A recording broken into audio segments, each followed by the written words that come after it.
Roma, a potência mais temida da antiguidade, teve muitos inimigos, mas entre todos, um pastor lusitano conseguiu humilhar legiões inteiras e entrar para a história. Viriato. Bem-vindo às noites de história. Aqui viajas no tempo para conhecer heróis, batalhas e impérios que marcaram o destino do mundo. Subscreve ao canal e deixa o teu gosto para que possas acompanhar cada novo episódio desta viagem. Poucos nomes se destacam tanto na antiguidade peninsular como o de Viriato, o chefe lusitano que ousou enfrentar Roma e se transformou num mito da resistência. Para os romanos, foi um inimigo implacável, mestre da guerrilha, capaz de derrotar repetidamente generais experientes e legiões aparentemente invencíveis. Para os portugueses, ficou na memória como o primeiro herói nacional, símbolo de coragem e independência. Mas para compreender Viriato é essencial conhecer o mundo em que nasceu. Os lusitanos eram um dos muitos povos da Península Ibérica do século II a.C. Habitavam sobretudo o território que corresponde hoje a Portugal Central e Norte e parte da Serra da Estrela até ao Tejo. Eram comunidades de tradição céltica, organizadas em tribos e clãs, vivendo em castros fortificados no alto das montanhas. Guerreiros ágeis, habituados à dureza das serras, eram exímios no uso da falcata, a espada curva típica da península, e das emboscadas rápidas que viriam a aterrorizar os exércitos romanos.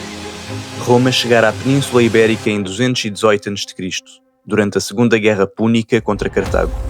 Após a derrota dos cartagineses, os romanos ocuparam grande parte da Espanha, transformando-a em províncias sob seu domínio. Mas a conquista não foi pacífica. A cada passo encontraram resistência de povos ibéricos e celtas que não aceitavam o jugo estrangeiro.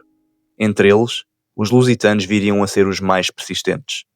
Segundo os cronistas, Viriato nasceu por volta de 180 a.C. Terá crescido como pastor, guardando rebanhos nas montanhas agrestes. Esta vida simples, longe dos luxos urbanos de Roma, forjou-lhe a resistência física e a intimidade com o terreno que mais tarde seriam decisivas na guerra. Como era costume entre os jovens lusitanos, cedo começou a participar em caçadas e em incursões para roubar gado, adquirindo experiência em combate e em vida nómada. A relação com Roma, entretanto, degradava-se. Alguns governadores romanos, como Tibério Graco, tinham conseguido paz temporária baseada em respeito e acordos justos. Mas essa postura foi exceção. A maioria dos governadores via as tribos como fontes de saque e escravos, governando com brutalidade e cobiça. O episódio mais célebre dessa traição ocorreu em 150 a.C. O cônsul Sérvio Sulpício Galba prometeu terras férteis e paz aos lusitanos, que desesperados aceitavam negociar depois de anos de guerras. Cerca de 30.000 homens, mulheres e crianças foram reunidos e divididos em 3 grupos. Galba ordenou que largassem as armas em sinal de confiança, mas quando o fizeram, os romanos cercaram-nos, abriram trincheiras e massacraram-nos sem piedade. Estima-se que 10.000 foram mortos de imediato e outros 20.000 vendidos como escravos. Apenas alguns escaparam, e entre eles estava Viriato. Foi este massacre que traçou o seu destino, jurou nunca mais confiar em Roma e dedicar a vida à vingança e à liberdade do seu povo. Pouco depois do massacre de Galba, a Lusitânia mergulhou novamente na guerra. Por volta de 147 a.C., os lusitanos lançaram ataques contra os turdetanos, aliados de Roma no sul da península. A resposta romana não tardou. O governador Caio Fetílio marchou com as suas tropas para sufocar a revolta. Os lusitanos, em menor número e encurralados junto a um rio, pediram tréguas. Fetílio, recordando-se talvez da política de Graco, prometeu terras se dispusessem as armas. Muitos aceitaram, mas Viriato desconfiou. Recordava-se demasiado bem da traição de Galba. Convencendo os seus companheiros, recusou render-se e foi aclamado chefe do exército lusitano. Diz-se que a sua nomeação foi quase espontânea, fruto do respeito que já inspirava como guerreiro corajoso e justo.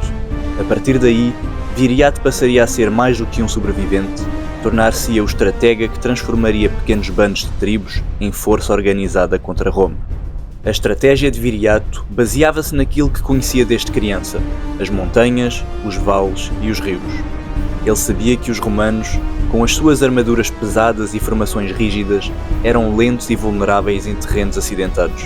Assim, em vez de enfrentar as legiões em campo aberto, usava táticas de guerrilha, emboscadas rápidas, ataques surpresa e fugas repentinas. Nessa primeira campanha contra Fetílio, Viriato simulou uma retirada. O governador romano, julgando ter encurralado os lusitanos, lançou-se em perseguição. Mas a perseguição levou-o por um vale estreito e traiçoeiro. Quando a coluna romana se estendeu, Viriato deu o sinal. A cavalaria lusitana atacou pela frente, enquanto guerreiros escondidos nas encostas caíram sobre os flancos inimigos. O resultado foi devastador. Milhares de romanos foram mortos e o próprio Caio Fetílio perdeu a vida. Roma, acostumada a vitórias fáceis, experimentava agora a humilhação às mãos das tribos que considerava bárbaras. Com esta vitória, a fama de Viriato espalhou-se por toda a península. Outras tribos, cansadas do domínio romano, começaram a juntar-se a ele. Mas o que tornava Viriato especial não era apenas a habilidade militar, era também o seu caráter. As fontes romanas, mesmo hostis, descrevem-no como um chefe justo e incorruptível. Distribuía os espólios de forma equitativa, muitas vezes entregando a sua própria parte aos guerreiros mais valentes. Rejeitava luxos e continuava a viver como um pastor simples, dormindo no chão e partilhando as dificuldades com os soldados. Era este estilo de liderança que atraía seguidores e inspirava lealdade. Viriato não era apenas um general, era um símbolo de esperança de que a liberdade ainda era possível frente ao gigante romano. Depois da morte de Caio Fetílio, Roma percebeu que não enfrentava apenas mais uma revolta tribal. Viriato era diferente, disciplinado, astuto e com capacidade rara de unir povos dispersos contra um inimigo comum. Nos anos seguintes, entre 147 e 141 a.C., Viriato infligiu várias derrotas sucessivas às legiões. Quando um general romano acreditava ter finalmente encurralado os lusitanos, Viriato usava a astúcia. Simulava fugas noturnas, atraía o inimigo para terrenos desfavoráveis, lançava emboscadas devastadoras. O historiador Apiano relata que Viriato, com apenas alguns milhares de homens, conseguiu derrotar forças romanas muito superiores. As legiões, habituadas ao combate em campo aberto, ficavam desorientadas quando tinham que perseguir guerreiros leves que conheciam cada colina e cada desfiladeiro. Num dos episódios mais famosos, Viriato atraiu as tropas romanas para uma passagem estreita. Com a coluna inimiga estendida, lançou o ataque coordenado. Cavalaria pela frente, infantaria pelas encostas, chuva de dardos e fundas. O resultado foi uma carnificina. Milhares de soldados caíram e os sobreviventes recuaram em pânico. Roma perdeu não apenas homens, mas também prestígio. A cada vitória, mais tribos da Espanha viam em Viriato um libertador e mais guerreiros se juntavam à sua causa. Enquanto Viriato fortalecia o seu exército, em Roma as derrotas causavam humilhação e debates no Senado. Alguns generais, como Fábio Máximo Emiliano, tentaram recuperar a iniciativa, mas mesmo ele, descendente de uma das famílias mais prestigiadas de Roma, não conseguiu convencer claramente o chefe lusitano. Outros, como o cônsul V Fábio Máximo Serviliano, chegaram a sofrer graves derrotas, perdendo milhares de homens. Numa dessas campanhas, Viriato obrigou os romanos a negociar. Exaustos, os romanos aceitaram aquilo que parecia impensável: assinar um tratado de paz com um chefe bárbaro. Por volta de 141 a.C., Viriato foi reconhecido como amigo do povo romano, Amicus Populi Romani. Era, na prática, o reconhecimento oficial da independência da Lusitânia. A sua única exigência tinha sido simples e clara: que as fronteiras da Lusitânia fossem respeitadas e que o seu povo pudesse viver em paz. Este acordo marcou o ponto mais alto da carreira de Viriato. Um pastor transformado em general tinha forçado a maior potência do mundo a tratar os lusitanos de igual para igual. Mas em Roma, este tratado foi visto como uma humilhação intolerável. Muitos senadores não estavam dispostos a aceitar que um bárbaro tivesse imposto condições à República. Era apenas uma questão de tempo até a guerra recomeçar. Apesar do Tratado de Paz assinado em 141 a.C., Roma nunca esqueceu as humilhações sofridas. Os senadores viam em Viriato não apenas um inimigo perigoso, mas um símbolo da fragilidade da própria República.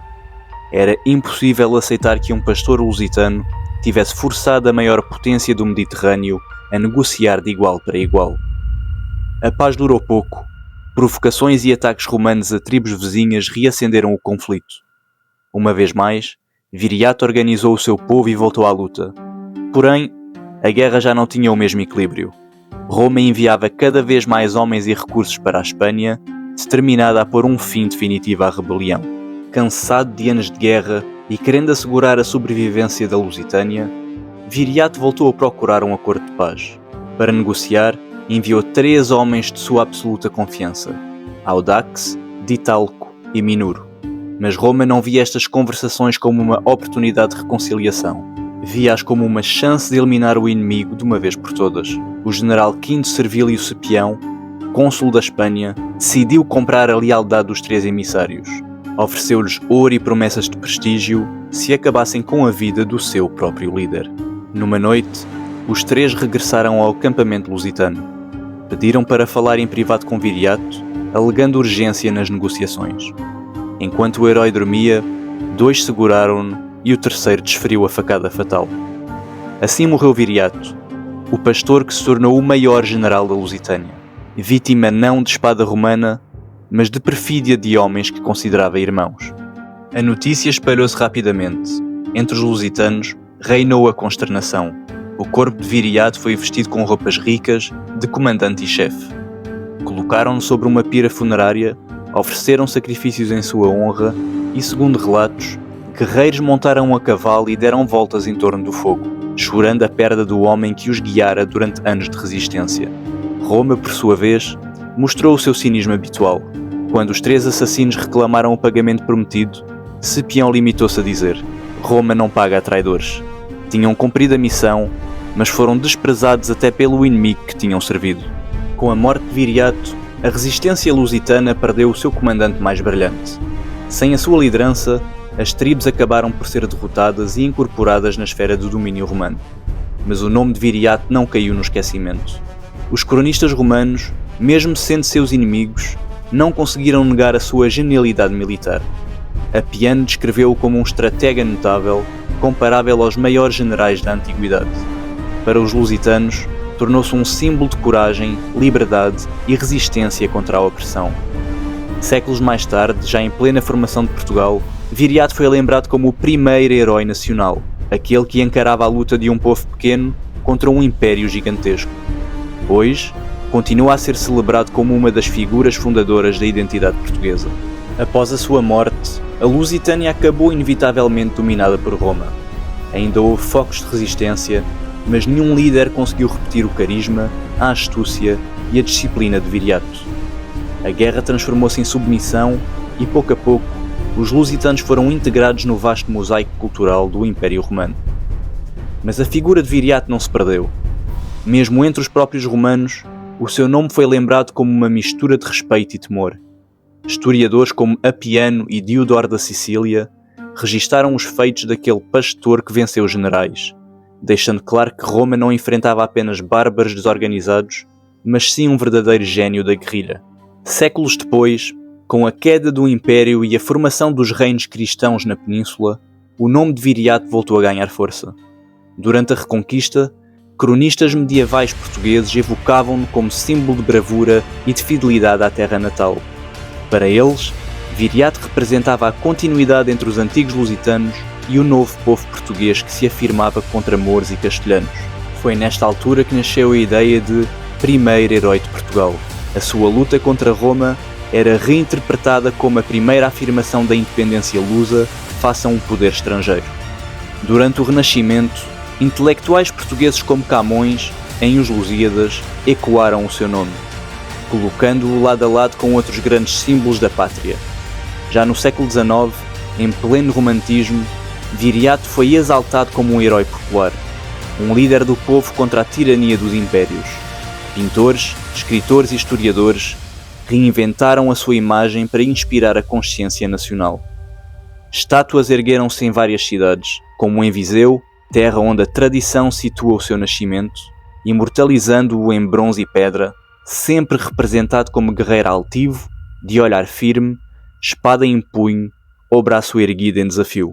Na contemporaneidade, Viriato continua a ser estudado por arqueólogos e historiadores, mas também permanece vivo como um mito fundador.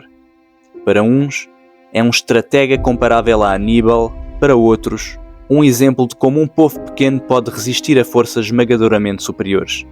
A verdade é que mais de 2000 anos depois, Viriato ainda encarna valores universais: liberdade, coragem e resistência contra a opressão. E é por isso que, ao olharmos para a história de Portugal, encontramos em Viriato não apenas um líder tribal da Lusitânia, mas o germen de uma identidade nacional, que se manteve viva até ao nascimento do país que hoje chamamos Portugal.